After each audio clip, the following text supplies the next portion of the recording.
안녕하세요. 저는 올해 34살이 된 여자입니다. 저는 지금 딸이 있어요. 얼마 전 저는 엄청나게 큰일을 당할 뻔한 적이 있어서 여기서 한번 이야기해 보려고 합니다. 저는 제 남편을 제가 24살 때 만났어요. 대학교 졸업을 하고 한창 취직 준비로 바쁘고 힘들 때 제 남편은 저에게 위로와 충고를 해주었던 아주 고마운 사람이죠. 그때 그 사람은 나이가 26살이었습니다. 나름 유명한 중소기업에서 일하고 있어서 저도 얼른 오빠처럼 회사에 취직해서 떳떳하게 연애를 하고 싶었어요.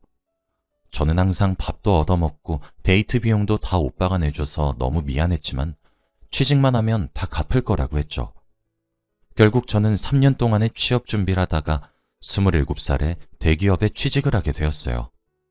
아직도 그때 회사 합격 날이 잊혀지지 않습니다. 합격한 순간에 저는 3년 동안 고생한 기억들이 머릿속에서 주마등처럼 지나갔어요. 무엇보다 3년은 엄청 긴 시간인데 그동안 오빠는 싫은 내색 하나 하지 않고 제 옆을 묵묵히 지켜줘서 어느 누구보다 고마웠어요. 그래서 결과를 오빠와 같이 확인을 했는데 저는 합격이라는 문구를 보자마자 오빠를 껴안고 같이 펑펑 울었답니다. 그렇게 저희는 사내 커플이 되었죠. 저는 정장도 입어보고 오랜만에 화장도 하니까 정말 어른이 된 것 같았어요. 그렇게 떨리는 신입사원 시절을 보내고 있었죠. 저는 나름 회사 환경에 적응도 잘했고 선배들한테 예쁨도 받는 신입사원이었어요. 저는 회사 생활이 너무 재밌고 제 일과 너무 적성에 잘 맞았죠. 그래서 시키지 않는 일들도 척척 해내면서 성과를 쌓아가고 있었어요. 제가 연차가 조금 생기면서 주위에서 같이 프로젝트를 진행하자는 제의가 많이 들어왔어요. 처음에 저는 저에게 같이 하자고 권유를 해준 것이 너무 감사해서 거절도 하지 못한 채 한 달에 2~3개씩 프로젝트를 진행했어요. 그런데 그렇게 하니까 정말 잘 시간이 없고 집에 가서도 일을 해야 하는 상황이 생겼죠. 그래도 시작한 프로젝트니까 중간에 빠지는 건 제 성격상 용납할 수 없었어요. 대신 해야 할 일이 너무 많아서 오빠를 볼 시간이 없었죠. 사실 제가 봐도 오빠한테 너무 무심하고 미안했어요. 솔직히 그때의 저는 오빠보다는 일이 더 좋았어요. 오빠는 취직하고 나서 자기한테 무심해진 저한테 서운했는지 연지야, 요즘 너무 바쁜 거 아니야? 우리 못 본 지 벌써 3주가 다 돼가. 나 연지 보고 싶은데 연진 나 안 보고 싶어? 오빠, 나도 너무 보고 싶은데 일이 너무 많아서. 미안해. 다음 달엔 꼭 놀러 가자. 저도 물론 오빠가 보고 싶었지만 그래도 우선적으로는 일이 먼저였죠.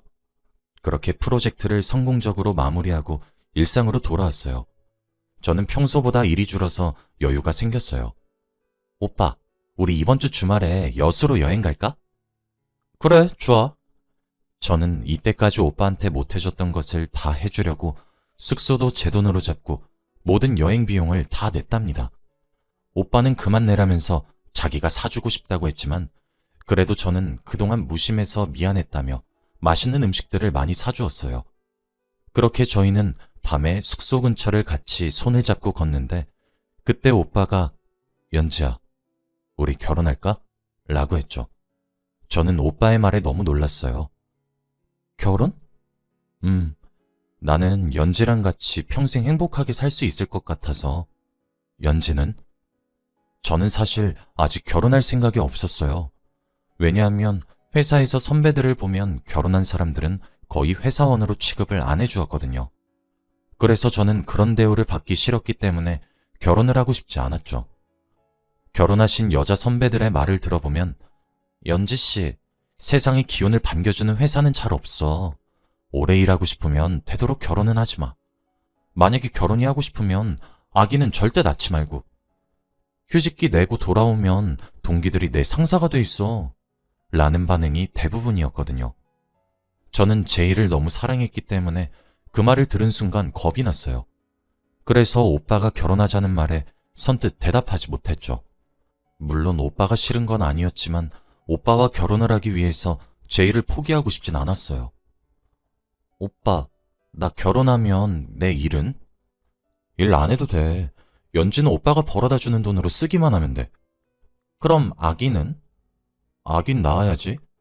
나는 벌써부터 우리 연지 닮은 딸이 너무 보고 싶다. 저는 아기를 낳을 생각도 당연히 없었어요.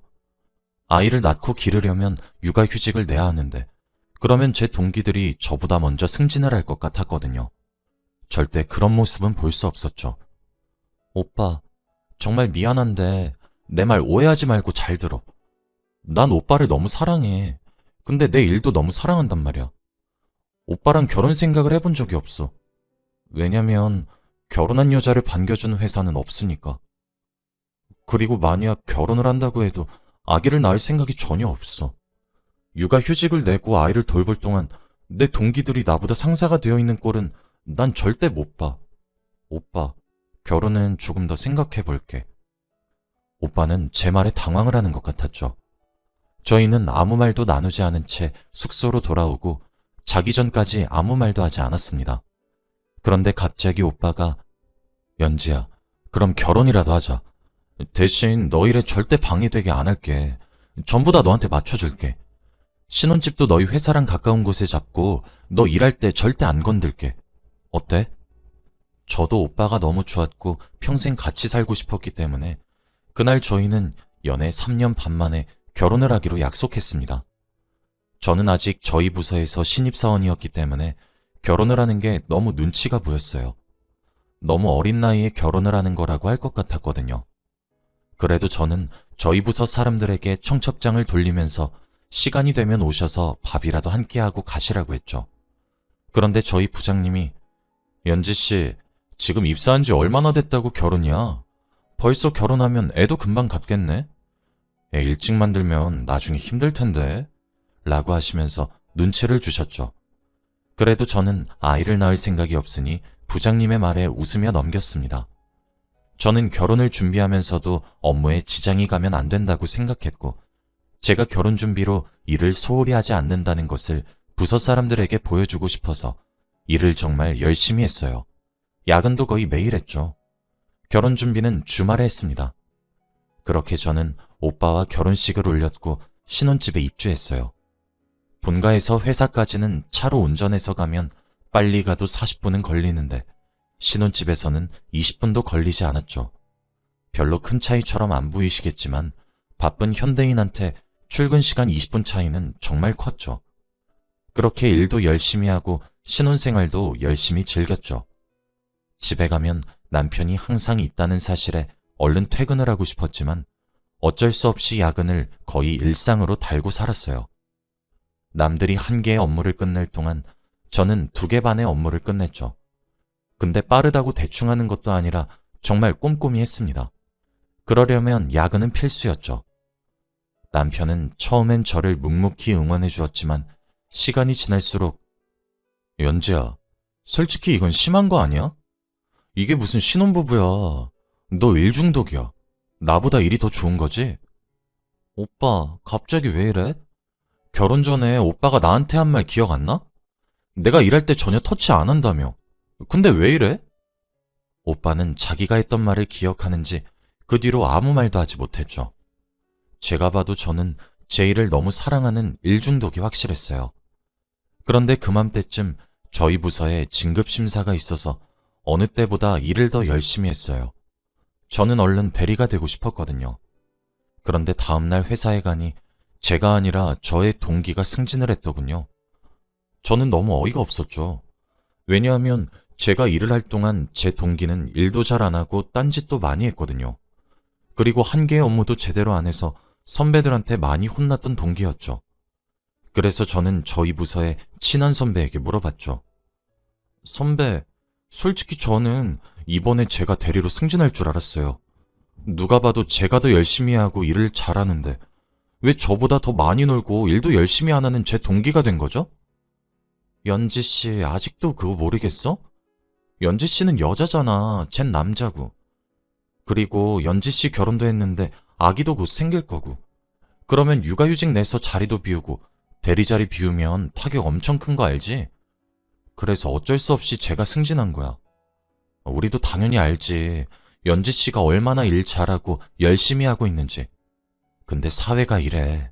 어쩔 수 없어. 다음 기회에 노려보자, 연지 씨. 저는 아기를 낳을 생각도 없는데 사회에서는 결혼한 저를 곧 아기를 낳을 거라고 이미 단정을 지었더라고요. 저는 정말 눈물만 났어요.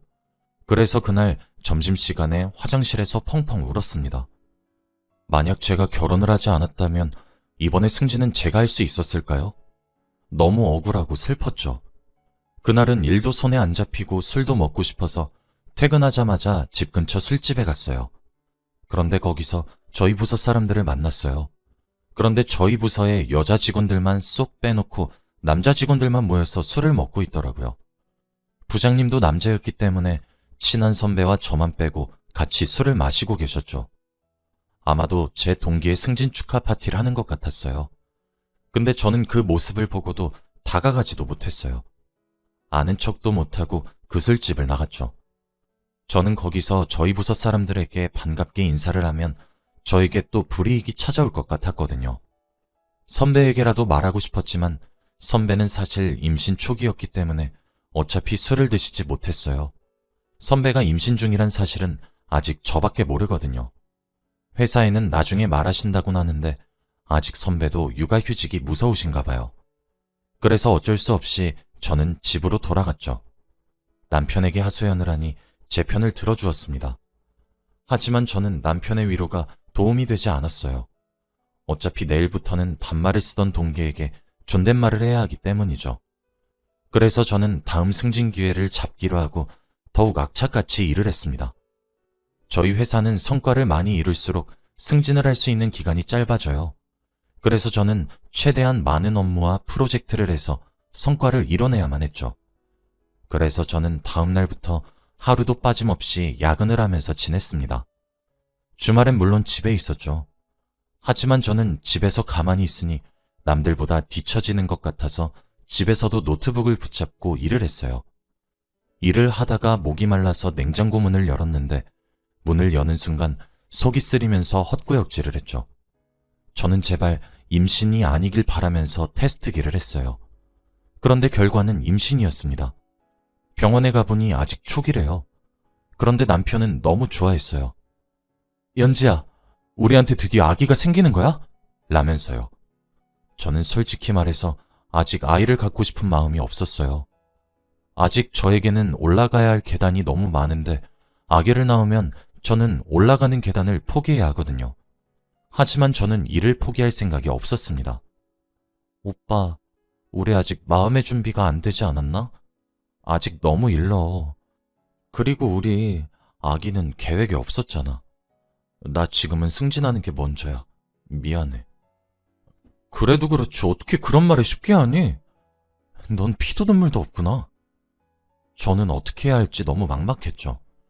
하지만 승진 욕심이 크기도 했으나 오빠와 저를 닮은 저희 아기도 너무 보고 싶었기 때문에 저는 아기를 낳기로 했습니다. 우선 회사에는 비밀로 하고 눈치껏 나중에 밝히기로 했죠. 그날 출근을 하고 점심시간에 밥을 먹으러 저희 부서 사람들끼리 구내식당에 갔는데 제가 식당에 들어서자마자 헛구역질을 해버린 겁니다. 다들 당황했지만 저는 요즘 속이 안 좋아서 그렇다고 대충 둘러댔죠. 그치만 임신을 하고 있던 선배는 연지씨, 임신했지? 라며 한 번에 바로 맞추셨습니다. 네, 당분간은 비밀로 해주세요. 부탁할게요, 선배. 그래, 사실 나 오늘 부서 사람들한테 말하려고. 점심을 먹고 돌아와서 업무를 하던 도중 갑자기 선배가 자리에서 일어나서 임신을 했다고 발표했습니다. 저는 원래 알고 있던 사실이지만 나머지 사람들은 몰랐기 때문에 축하해 주었죠. 그런데 부장님은 그럼 육아휴직 내겠네? 언제부터 낼 건가? 라며 휴직 날부터 물어봤죠. 그리고 선배보다 밑에 있는 사람들은 자기가 승진할 거라고 생각하는지 선배의 육아휴직을 좋아하는 것처럼 보였죠. 저는 그런 모습을 두 눈으로 직접 보고 있자니 더 아이를 낳고 싶지 않았습니다. 그렇게 선배는 며칠 뒤 휴직했고 얼마 지나지 않아 선배의 자리에 다른 분이 앉으셨죠. 다들 아무 일도 없다는 듯이 업무를 했습니다. 그렇게 선배는 저희 부서에서 쫓겨나신 거죠. 아마 돌아오시면 다른 부서로 가시게 될 것 같아요. 그런데 선배는 어느 정도 연차가 있으셔서 그나마 나은 것이었죠. 저 같은 신입사원은 그렇게 될 리가 없었어요. 저는 시간이 지날수록 배가 불러왔기 때문에 어쩔 수 없이 부장님께 말씀드리고 육아휴직을 냈습니다. 자리를 정리하는데 정말 눈물이 났어요.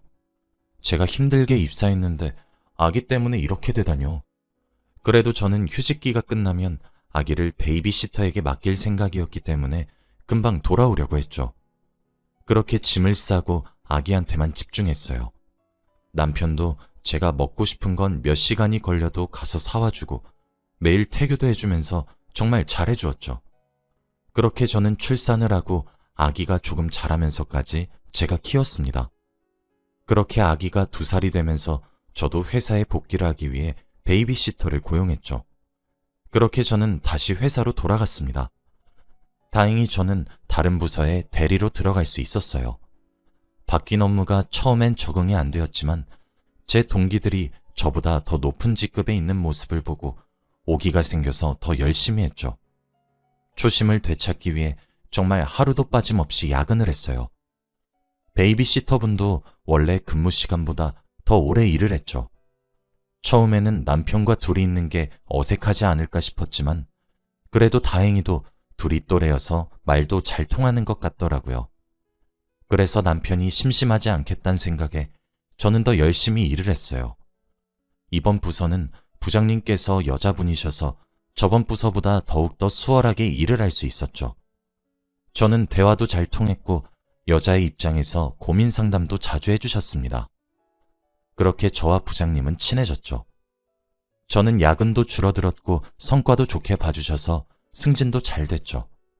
저는 승진한 날 남편과 함께 축하 파티도 하고 오랜만에 분위기도 내볼 겸 와인을 사서 남편 몰래 집으로 갔죠. 오늘은 베이비시터도 늦게까지 일을 하지 않는 날이라 남편과 단둘이 있을 수 있었어요. 그렇게 저는 기대감을 잔뜩 품고 집 현관문 비밀번호를 누르고 들어갔어요. 그런데 집에는 아무도 없었어요. 하지만 신발장에 베이비시터의 신발이 있었죠. 아직 퇴근을 안 했나 싶어 남편과 베이비시터를 불렀지만 아무도 대답을 하지 않았어요. 그런데 작은 방에서 아기 울음소리가 들리더라고요. 방문을 열어보니까 아기 혼자서 방에서 울고 있더라고요. 아기가 우는데도 봐주지도 않는 베이비시터와 남편에게 화가 나서 방문들을 다 열었는데 베이비시터가 안방에서 이 집의 안주인 마냥 행세하고 있는 겁니다. 연지야, 왜 이렇게 빨리 왔어? 일찍 온다는 말 없었잖아. 오빠, 그게 지금 말이라고 해? 둘이 뭔 사이야? 내가 없을 동안 둘이 이러고 살았니? 근데 연지야, 네가 먼저 나한테 소홀히 했던 건 맞잖아. 넌 나를 남편으로 생각도 하지 않으면서 내가 다른 여자랑 누워있으니까 질투는 나나 봐. 네가 처음부터 나를 남편 취급해줬으면 나도 이러지도 않았어. 솔직히 내가 이 여자랑 이렇게 된 게 네 책임도 있어. 뭐? 그럼 네가 바람을 핀 게 내 잘못이라고? 말 똑바로 해. 난 네가 결혼 전부터 내 일에 터치 안 한다고 해서 결혼한 거고 아기도 안 낳으려고 했는데도 네가 낳아서 해서 낳은 거야. 아, 아기? 그거 사실 내가 일부러 한 거야. 그러면 네가 집에 조금 더 붙어 있을 줄 알았는데 아기를 낳아도 넌 회사에 미쳤더라? 일이 그렇게 좋으면 나랑 왜 사냐? 저는 남편의 당당함에 더 화가 났죠. 베이비시터는 저를 보고도 제 집에서 나가지도 않더군요. 저는 제 딸을 안고 당장 그 집에서 나왔어요. 본가로 돌아갔죠. 저는 부장님과 워낙 친한 사이라서 얘기를 다 하니까 일 조금만 쉬라면서 휴가를 주시더라고요. 그래서 저는 휴가 기간 동안 남편에게 이혼 서류를 청구했습니다. 알고 보니 그 베이비시터도 정식 베이비시터가 아니었어요. 그냥 돈을 벌고 제가 다른 사람들보다 돈도 많이 주니까 돈에 미쳐서 온 아기는 전혀 돌보지 못하는 여자더군요. 그런데 제 남편과 바람을 피다뇨. 그래서 저는 그 베이비시터에게 상간녀 소송을 걸고 남편에게도 이혼 소송을 걸었습니다. 저는 위자료를 최대한 많이 받아오려고 노력했습니다. 그 후 저는 한동안 본가에서 살기로 했어요. 이제는 더 이상 베이비시터를 못 믿겠더라고요. 다행히 저희 딸은 저희 부모님께서 키워주시고 계세요. 저는 예전만큼 일을 많이 하지 않아요. 야근도 줄이고 퇴근을 하면 아기와 같이 시간을 많이 보내려고 해요. 일도 중요하지만 제 딸은 일보다 더 중요했거든요. 제 사연은 여기까지입니다.